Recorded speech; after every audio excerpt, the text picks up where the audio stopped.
ध्यान दो, electric dipole में वही बता रहा था क्या, it is the pair of equal and opposite charges separated by certain fixed distance, ठीक है। It is a vector quantity, unit होता है कूलम्ब मीटर, ओके।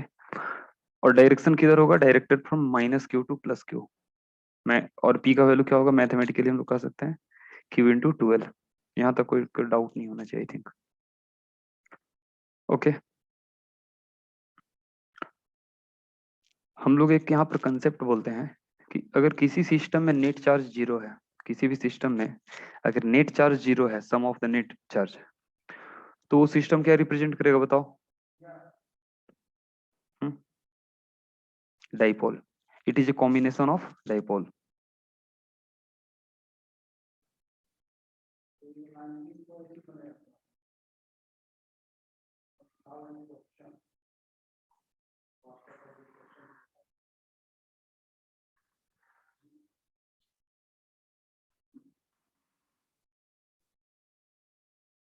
मतलब sum of the charge, net value means sum of the charge.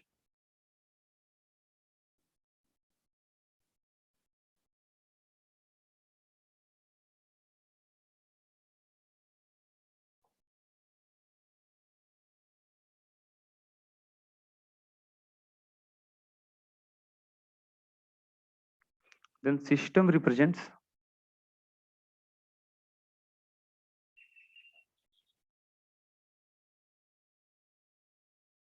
Dipole.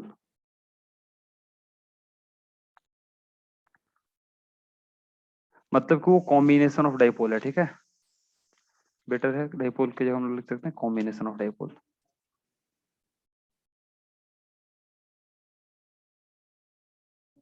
अब वो identify करना है हमें कि कहाँ कहाँ पर डाइपोल होगा, कैसे होगा।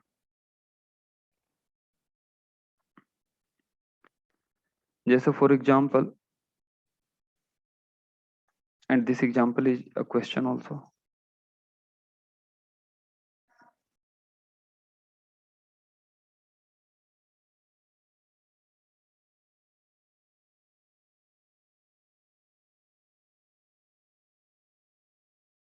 जैसे लेट से यहाँ पर चार्ज 4Q है, यहाँ पर चार्ज Q है, और यहाँ पर -5Q है।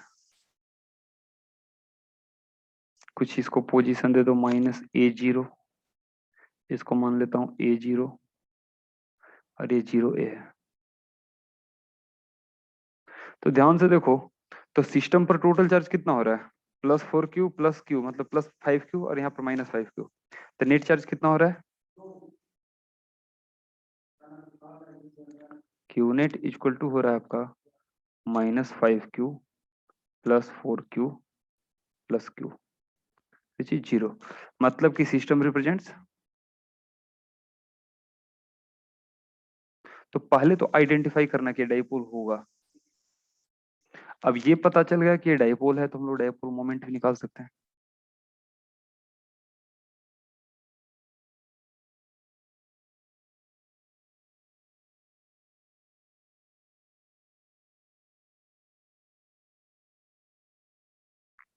तो नेट डाइपोल मोमेंट क्या लिखोगे बताओ, ध्यान दो। एक डाइपोल, कहो कि सर डाइपोल कैसे है, तो ध्यान दो, एक डाइपोल यहां से यहां जा रहा है,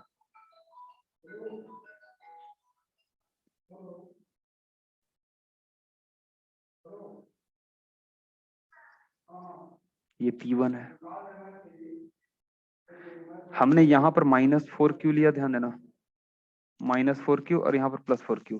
तो यहाँ पर अभी भी -Q बचा हुआ है ना, यहाँ पर -Q अभी भी बचा हुआ है। और एक डाइपोल में हॉरिजेंटल बना दे रहा हूँ, ध्यान दो।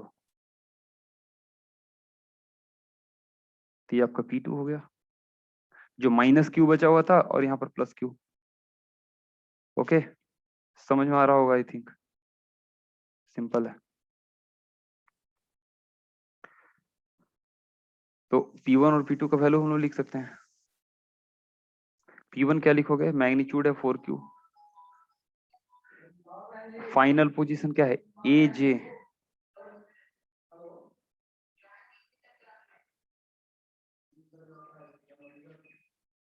माइनस इनिशियल पोजीशन क्या है बताओ, -AI प्लस 0j। तो ये करोगे तो कितना हो जाएगा 4q into ai plus aj। ध्यान दो यहाँ पर वेक्टर का भी टर्म क्लियर होना चाहिए। तो 4qa इंटू ए को मैंने बाहर कर लिया तो i प्लस जे आ गया। ध्यान देना वेक्टर का डायरेक्शन क्या होता है 11th में पढ़े पढ़े होगे टेल टू हेड हेड होता है। तो टेल का पोजीशन माइनस हेड का पोजीशन, सॉरी हेड का पोजीशन माइनस टेल का पोजीशन करते हैं, ठीक है। Head position minus tell position. मैंने यहाँ पर वही किया है, ये हेड का पोजीशन है, ये टेल का पोजीशन है, दोनों को सब्ट्रैक्ट कर दिया। लेकिन हेड में से टेल को घटाओगे, ऐसा नहीं कि टेल में से हेड को, तो रिवर्स हो जाएगा डायरेक्शन, ठीक है। सिमिलरली P2 निकाल सकते हो, बताओ कितना होगा P2। चार्ज का मैग्नीट्यूड Q है, हेड का पोजीशन है AI और 0j लिखने का कोई मतलब नहीं है, और माइनस AI है L। तो ये करोगे तो कितना हो गया 2QA इंटू आई कैप। तो P नेट कितना हो गया बताओ, ऐड कर दो वेक्टर सम। ये नीट में आया हुआ क्वेश्चन है। तो यहां से अगर 2QA को कॉमन निकाल लें क्योंकि दोनों में कॉमन है, तो ये हो जाएगा 3i प्लस 2j। देख लो मैंने 2QA को कॉमन निकाला, और ऑफ कोर्स यूनिट लिखना नहीं भूलोगे, कूलम मीटर।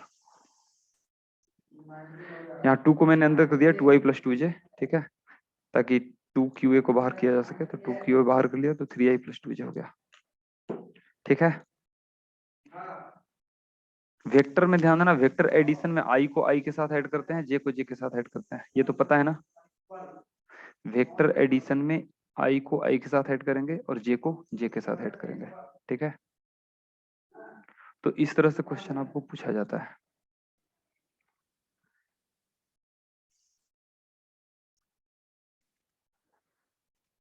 अब आ जाओ electric field due to dipole.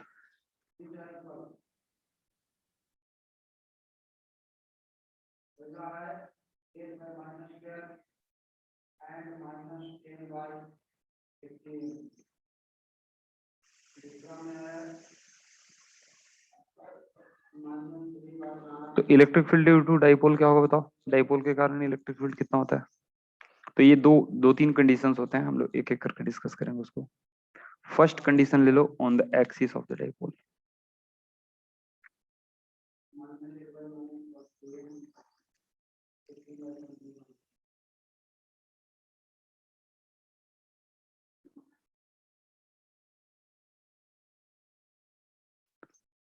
तो we are talking about axis of the dipole. Axis of dipole किसको कहेंगे, तो चार्ज का लाइन ज्वाइनिंग जो होता है उसके लॉन्ग, जैसे ये माइनस क्यू है, ये आपका प्लस क्यू है,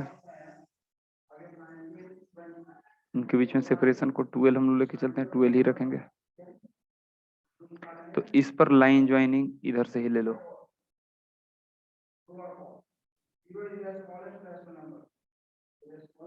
तो मान लो इसके सेंटर से हम लोग ले रहे हैं,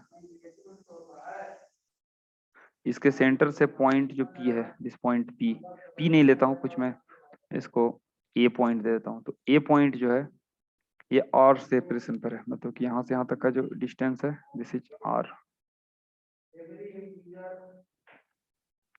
ध्यान देना सेंटर से। तो प्लस Q के कारण इलेक्ट्रिक फील्ड मान लो कुछ, इसको मैं चार्ज 1 दे देता हूँ फॉर टाइमिंग, इसको मैं चार्ज 2 दे देता हूँ इधर को। तो चार्ज 1 के कारण इलेक्ट्रिक फील्ड का डायरेक्शन क्या होगा बताओ, टुवर्ड्स द चार्ज, क्योंकि निगेटिव है तो बैकवर्ड कर सकते हो। तो ये होगा E1, और E2 किधर होगा, अवे फ्रॉम द चार्ज। अब E2 का वैल्यू E1 से ज्यादा होगा, क्यों, कोई बता सकता है, why E2 will be greater than E1। ध्यान दो, चार्ज प्लस क्यू के कारण जो डिस्टेंस है पॉइंट ए का वो कम है, और चार्ज माइनस क्यू के कारण जो डिस्टेंस है वो ज्यादा है। एक आर माइनस एल है और एक आर प्लस एल है, ठीक है। तो कम डिस्टेंस ज्यादा इलेक्ट्रिक फील्ड, ओके। तो चलो E1 E2 का वैल्यू लिख दो यहाँ पर।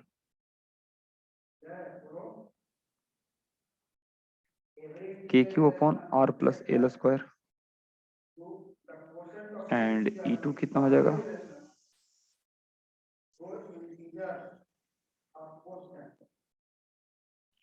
ओके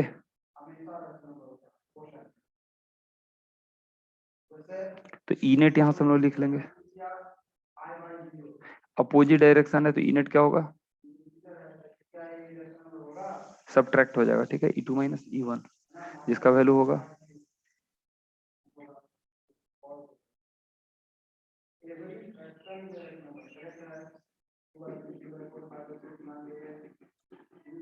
जहां भी समझ में नहीं आया बोल दोगे। इसको के क्यू को मैं अगर कॉमन निकाल लूं तो ये हो जाएगा 1/r - l², और ये सोल्विंग आता होगा आपको,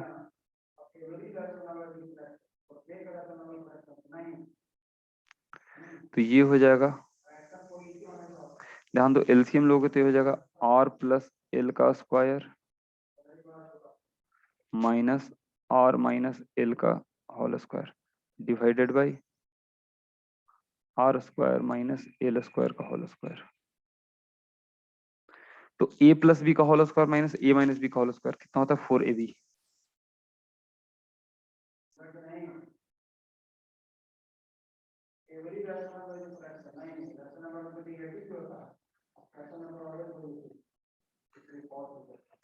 तो सॉरी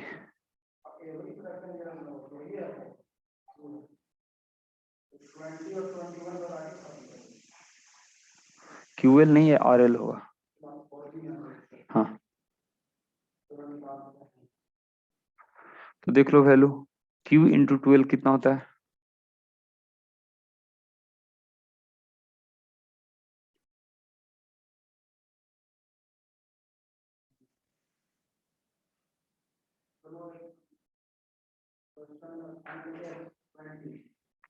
तो Q इंटू 12 P हो गया, तो ये हो गया 2kP R upon r² minus l² का होल स्क्वायर, ठीक है। अगर वेक्टर के टर्म में लिखना रखें तो EXL इक्वल टू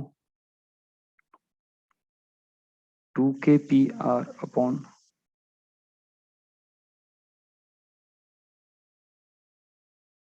ठीक है, क्योंकि ध्यान दो नेट इलेक्ट्रिक फील्ड E2 के डायरेक्शन में है, यहाँ पर अगर फिगर से देखो तो नेट इलेक्ट्रिक फील्ड E2 के डायरेक्शन में है, ठीक है। E2 फॉरवर्ड ज्यादा है और बैकवर्ड कम है, तो E2 के डायरेक्शन होगा, और यहाँ पर डाइपोल का भी डायरेक्शन इधर ही है, तो ये भी फॉरवर्ड, इलेक्ट्रिक फील्ड भी फॉरवर्ड, तो दोनों का डायरेक्शन सेम हो गया, ठीक है। इसलिए हम लोग ऐसा लिख सकते हैं। अब इसका स्पेशल केस आ जाओ, जो कि ऑफ कोर्स आई बिलीव कि आपको याद होगा।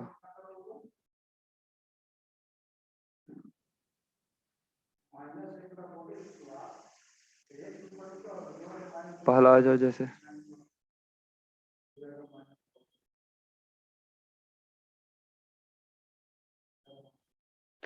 R is very very large then L, तब क्या होगा?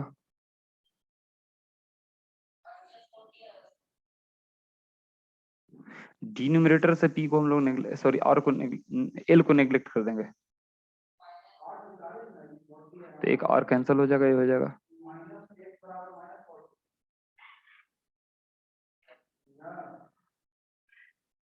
ठीक है, 2kP अपॉन R3, तो ये EXL का वैल्यू हो गया।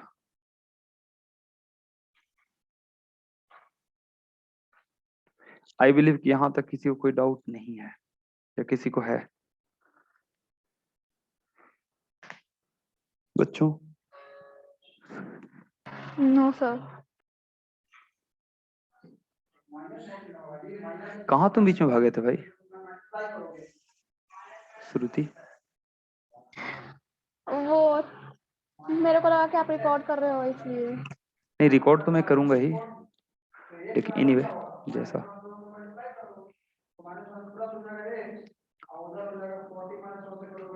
तो ये हो गया एक्सियल वैल्यू, स्पेशल केस हमने देख लिया, ठीक है। सिमिलरली इक्वेटोरियल पोजीशन पर हम लोग निकाल सकते हैं।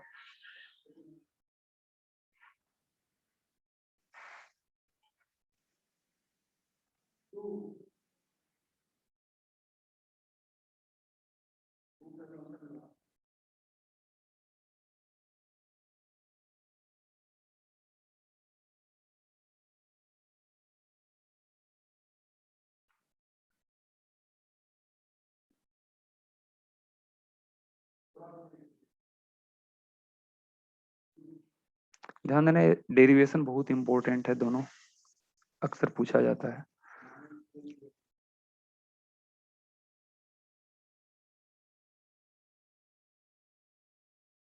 माइनस क्यू है, इससे आर सेपरेशन फ्रॉम टूएल डिस्टेंस पर, प्लस क्यू है, और इनके लेंथ बाइसेक्टर पर कोई डिस्टेंस और मान लो, और डिस्टेंस पर पॉइंट ए है जहां पर कि मैं इलेक्ट्रिक फील्ड निकालना है।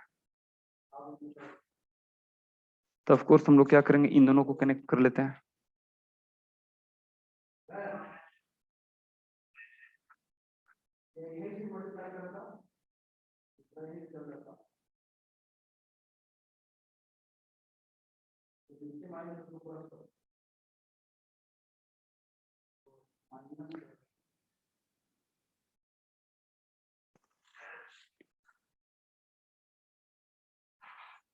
हम्म,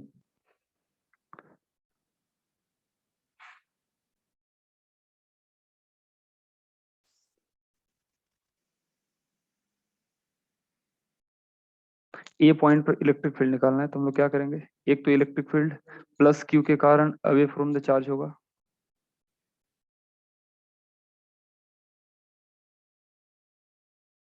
और एक टुवर्ड्स द चार्ज होगा।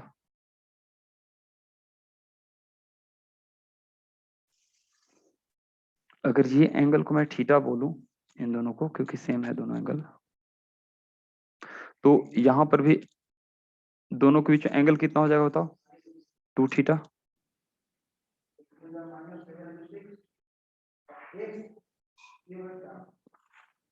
तो ई नेट कितना हो गया इधर, हमने तो फॉर्मूला ही पढ़ा था, 2 थीटा बाई 2 मतलब 2 ई cos थीटा हो जाएगा। तो यहाँ पर लेकिन लिखना होगा आपको कि sine theta component will be cancelled.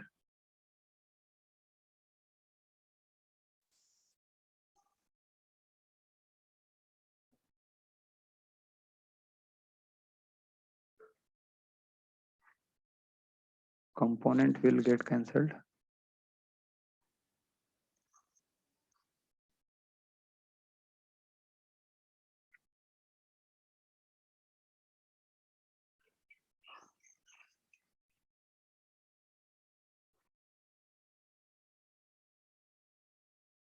जहां पर ई का वैल्यू कितना है बताओ, ई इक्वल टू कितना है, के क्यू अपॉन, ये डिस्टेंस कितना हो जाएगा, root under R square plus L square, ठीक है। L square. तो ये हो जाएगा R square plus L square. देखो आप लोग अगर रिस्पॉन्स देते होते हैं बहुत अच्छा लगता है, हमें लगता है किसी को मैं पढ़ा रहा हूँ, ऐसे में मुझे लग रहा है कि मैं क्या, वर्चुअल प्लेटफॉर्म तो है ही, और प्लस में लगता है कि मैं शायद स्क्रीन को ही पढ़ा रहा हूँ बस। आप हमारे साइड से अगर बैठ करके देखोगे तो आपको लगेगा कि मैं पागल हूँ खुद से बात कर रहा हूँ। तो इस चलते बीच में आप रिस्पॉन्स देते रहो, उससे आपका भी थोड़ा सा कंसंट्रेशन बढ़ेगा, समझने की टेंडेंसी बढ़ेगी, चीजें ज्यादा क्लियर होगा। हाँ तो ध्यान दो, कॉस्ट थीटा यहाँ पर कितना होगा, ये लेंथ एल है और ये एक्स कुछ मान लो जो कि वैल्यू इतना है एक्स का, ठीक है। तो कॉस्ट थीटा कितना हो गया,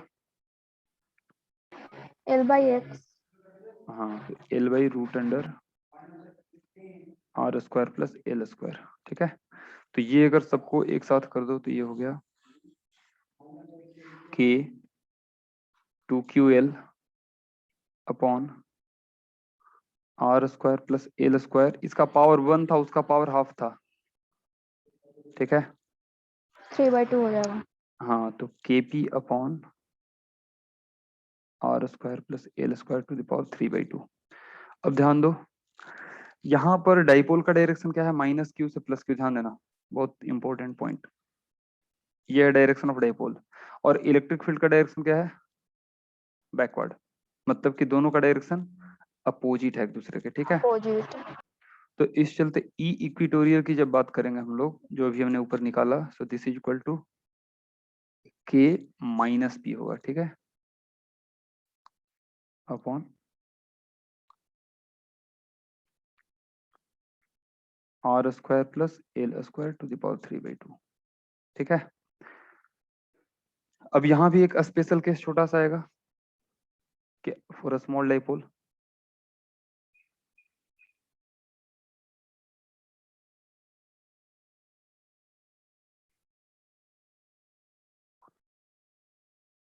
मतलब कि R is very very large then L, तो E इक्विटोरियल कितना का होगा, डिनोमिनेटर में जो L है वो हट जाएगा,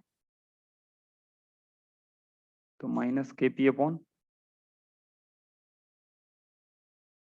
तो बाई मैग्नीट्यूड अगर जो देखा जाए तो E इक्विटोरियल जो है इसका value magnitude wise half of E axial है।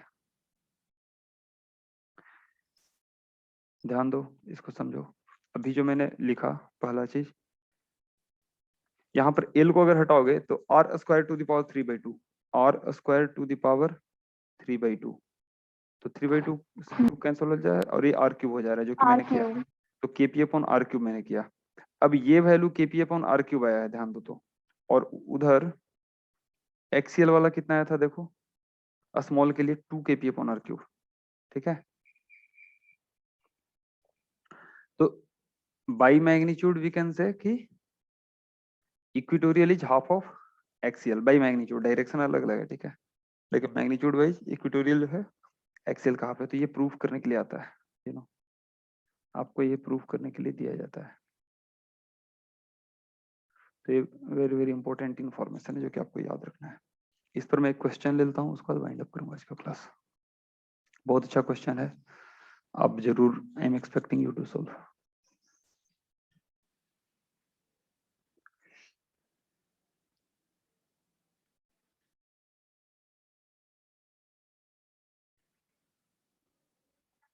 दो स्मॉल डाइपोल दिया, ध्यान देना, दोनों की मैग्नीट्यूड P है,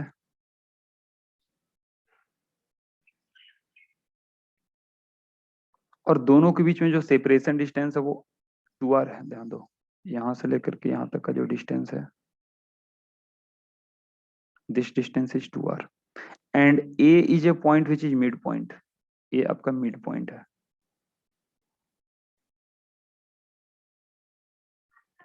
आपसे पूछ रहा है कि what is the electric field at point A,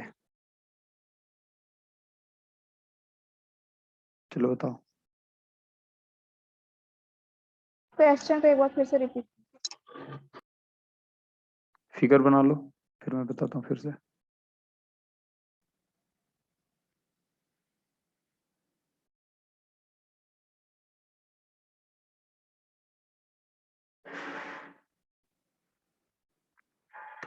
point A है, मिड पॉइंट है, और यहाँ पर दो डाइपोल आपको दिख रहा है फिगर में, ये दोनों इक्वल डाइपोल है and they are separated by central distance of 2r, इतना दिया हुआ है।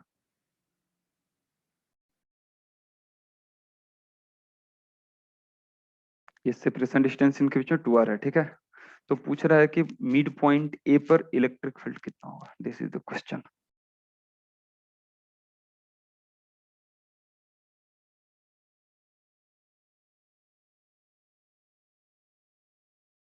चलो बताओ कैसे बनाओगे।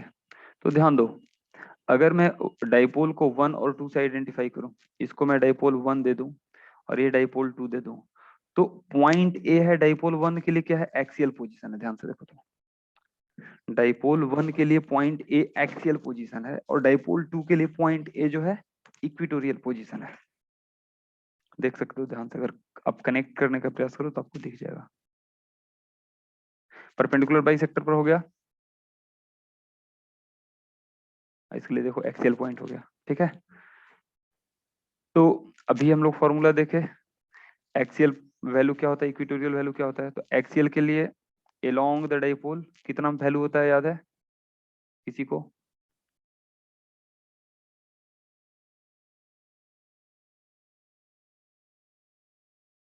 E1 मान लेता हूं इसको, चलो। और इक्विटोरियल में अपोजिट डायरेक्शन होता है, तो डाइपोल का डायरेक्शन डाउनवर्ड है, तो इलेक्ट्रिक फील्ड का डायरेक्शन किधर होगा, अपवर्ड। अपवर्ड। तो यहाँ पर कुछ E2 होगा, डायरेक्टेड अपवर्ड। अच्छा, E2 का वैल्यू कितना होगा,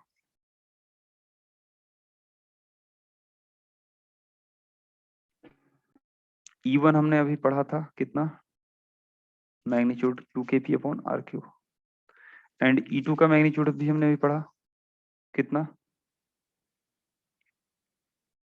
तो ई नेट क्या हो जाएगा, दोनों परपेंडिकुलरली, ध्यान से देखो तो दोनों के एंगल कितना है 90 डिग्री, तो ई नेट क्या हो गया, ध्यान देना इक्वल नहीं है, तो यहाँ पर जो नॉर्मल फॉर्मूला लेकर के चलते हैं ना वो लेकर के चलेंगे।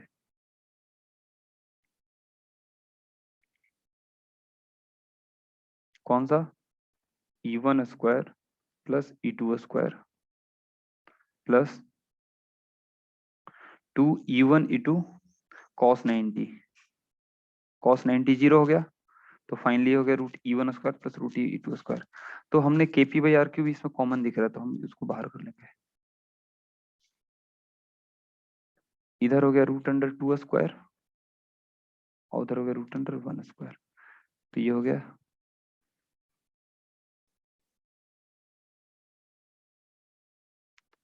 तो आई थिंक ये क्वेश्चन क्लियर है कंप्लीटली और आंसर भी क्लियर है।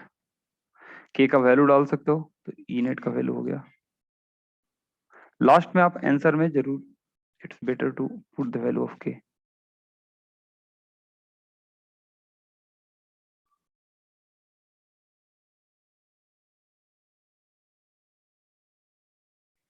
कोई डाउट यहाँ तक? नो।